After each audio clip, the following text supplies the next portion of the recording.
Magazine. I'm Rock Road. We're at the West Palm Beach Auditorium.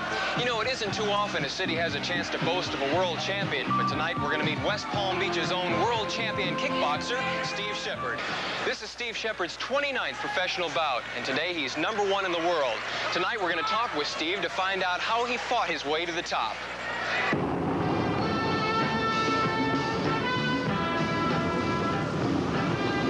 Steve Shepard, West Palm Beach's own hometown hero. At the ripe old age of 29, Steve has accomplished a ring record in full contact karate any fighter would be proud of. He holds the world champion title in both the World Karate Association and the Pro Karate Association. And by early this summer, he had won 27 out of his last 28 fights and was preparing for an upcoming match with the British champion. Steve Shepard is riding high after 6 years of fighting his way up through the professional ranks, enjoying the fruits of his success. But the fight to the top was not an easy one. As a boy, Steve fantasized about becoming a boxer and later a professional baseball player.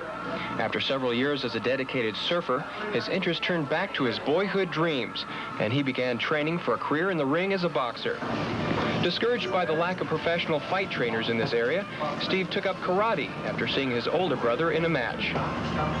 As soon as I got into karate, I knew that's what I wanted to do, but I wasn't sure if I could make any money at it.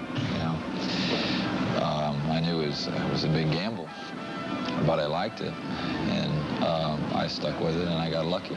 I look at it as just being one of the pioneers of the sport. Okay, so I'm kind of like laying the groundwork for everybody else. I'm the first generation. Okay, the second generation is going to have it a lot easier because they'll have people like me to train them and to manage them. After 3 years as an amateur, Steve began fighting professionally, training hard and working even harder to promote a sport that was still in its fledgling stage. And just like the sport of full contact karate, Steve's success started slowly and later began to snowball. Don Haynes, a local businessman and Steve's promoter partner, was instrumental in helping promote the sport. And he remembers his first encounter with Shepard. Started talking to Steve, and he was a real clean-cut, nice-looking kid, well-spoken. And I thought to myself, I said, you mean this little skinny kid here is a fighter?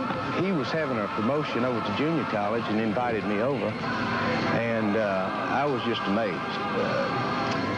The guy was promoting the fights, fighting, refereeing, running the concession stand, everything on his own, and I said to him, I said, if you'd like to do this serious, I think if we spent a little money, we could, you know, really do something with it.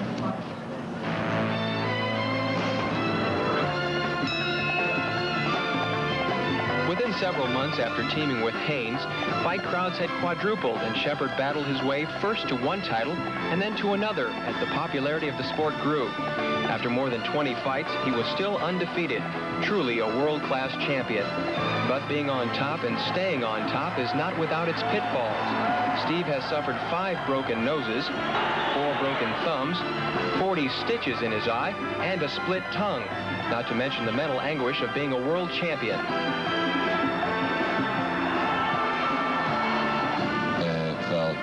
Great for about 2 weeks, and then I was really let down.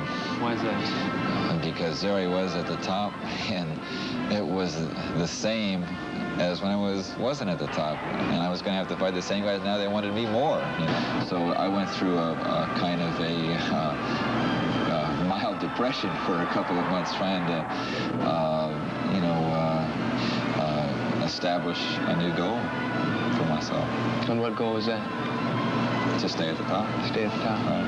Win it again. I've been beaten, and I came back to win it again. Losing is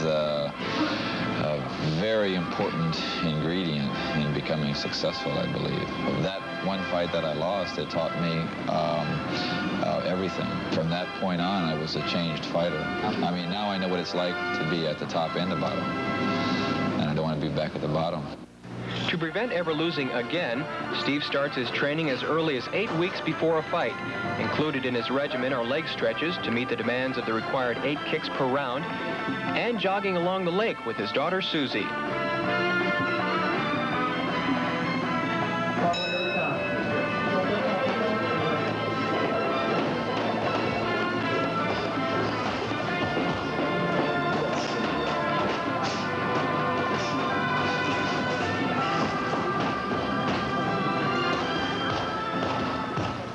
After weeks of exhausting workouts, fight night arrives.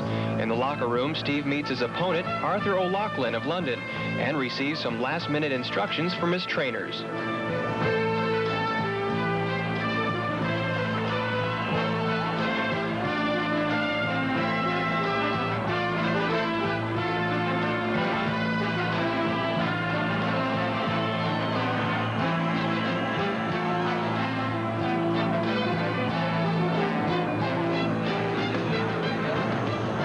The big moment arrives after months of preparation.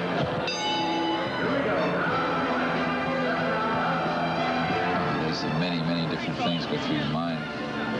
The most important thing is you try to think positively. I don't ever think about losing when I get into the ring. He kept moving away from my kicks, so it was real hard to catch him solid with it. So I just abandoned that and started kicking him through the body. Just to, getting thinking about my kicks and trying to take some of the breath out into the kicks to the body. And I think I knocked him down 7 times or something total. By the end of the 5th round, O'Loughlin had been weakened by a barrage of kicks and punches. And before the 6th round was over, the fight was stopped, with Steve Shepard winning by a technical knockout. His 28th professional win.